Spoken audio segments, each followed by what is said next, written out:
So now I give the floor to the representative of Overseas Development Institute, ODI.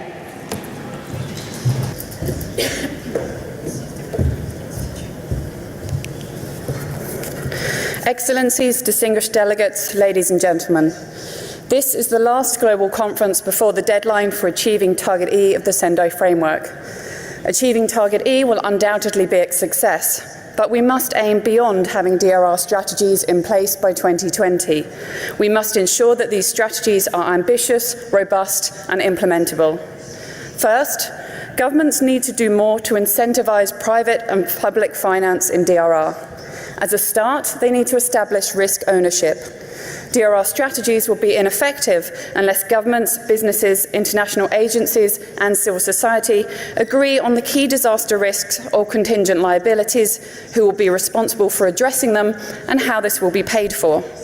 DRR investments can generate multiple benefits, and calculating these resilience dividends will drive more robust investment decisions.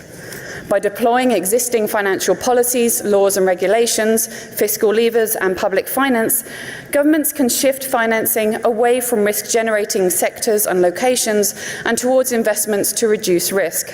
Strong public policy instruments and financing are needed to help implement the ambitions of national DRR strategies. Second, governments must do more to promote policies and programmes that are resilience for all. People's experiences of natural hazards, climate change and climate variability are dependent on their social, economic, cultural, political and environmental context. There is a need to understand how different factors or identities interact, such as gender, age, disability and ethnicity, how they interact to create exclusion, inequalities and vulnerabilities, and to ensure that programmes and policies respond to the local context. Governments and agencies must develop effective intersectional approaches to vulnerability reduction and resilience building. They can start by ensuring systematic collection of data disaggregated by sex, age, economic status, ethnicity, caste and disability as a minimum to identify the needs of marginalised groups and devise locally appropriate solutions. Third and finally, evidence collected by the Overseas Development Institute reveals the heightened vulnerabilities and disproportionate impacts of disasters in contexts affected by violence, conflict and fragility.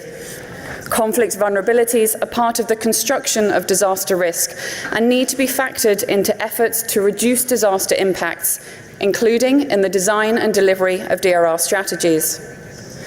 We also need to advance DRR sufficiently to understand what types of risk management actions are appropriate and viable under different conditions of violence, conflict and fragility. For DRR to remain relevant, we need a deeper understanding of the implications of conflict for policy, practice and financing. Agenda 2030 and the UN Secretary-General's Sustaining Peace and Prevention Agenda could open up spaces where humanitarian development and peace needs and ambitions converge. Let me close by saying that quantitatively achieving Target E would be a major achievement.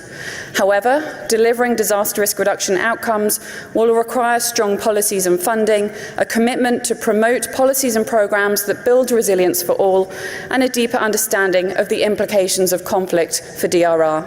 Thank you for your time and consideration.